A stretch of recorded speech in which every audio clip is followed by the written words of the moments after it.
So dito mga ka-solar, ipapakita ko sa inyo na nagkaroon kami ng struggle kung paano i-clamp yung city sensor ng para sa 5 kilowatts.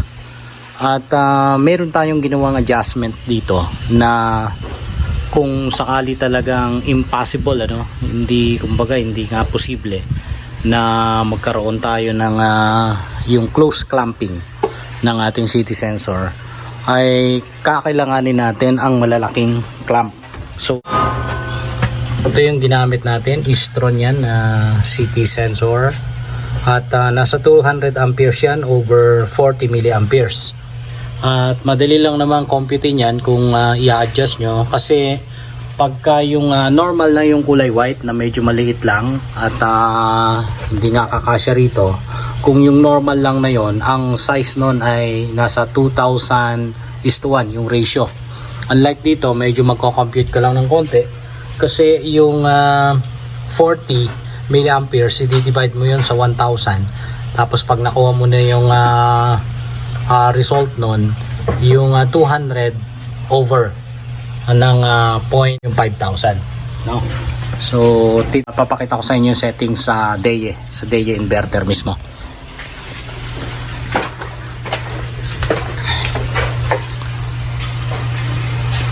So dito natin makikita yan sa may advanced function. Ayan, so yung city ratio kailangan baguhin din natin yan.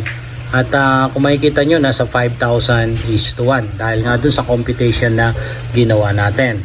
Dahil dati hindi tayo makakuha nung tamang sensor at yung dati ang ginamit natin, pero hindi nga possible dahil sa laki nung service entrance ng main ng grid or yung distribution utility. At bukod dyan sa city ratio na yan, kailangan maset din dito sa meter select. Ayan, so yung Istron, kailangan yung Istron na yan ay single phase, wag yung 3 phase, kasi single phase lang yung system natin. Okay, so yun yung remedy na ginawa natin dito. At medyo gumastos nga lang tayo dahil bukod doon sa city sensor ay pinalitan natin yun para magkaroon tayo ng bago.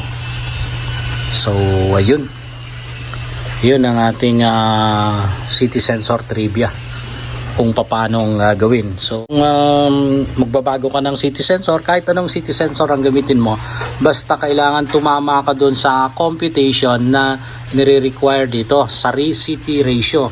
So kung ano yung nakalagay na amperahe doon, ay kailangan mong i-divide yun doon sa divisor ng milliamperes. Okay, so kung milliamperes yan, ibig sabihin divided by 1,000. Ganun lang naman yun. So walang mahirap gawin sa pag-compute para makuha mo yung tamang city ratio. So yung city, ibig sabihin current transformer ratio. Anong possible na mangyari kung hindi tama yung city ratio? Okay, so ang possible na mangyari niyan ay mag-iiba yung reading dito sa ating grid. Yun lang naman. At medyo mataas ang consumption nila, 2.6, nasa 5 kilowatts na ang consumption, pero still okay pa rin kasi mataas naman yung charge ng battery. Ayan, full charge na nga, umabot na sa 95, at nasa indicator na siya ng full charge voltage 57.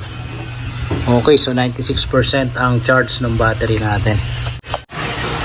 So ayun mga ka-solar, nagtatakip na lang tayo. So tapos na tayo sa ating connection, na power up na natin. So ano na lang, cover na lang tayo.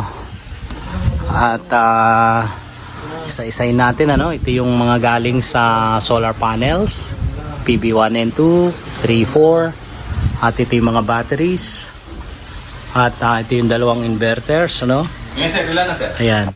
So muli, maraming salamat sa panonood, at usap tayo sa susunod na video.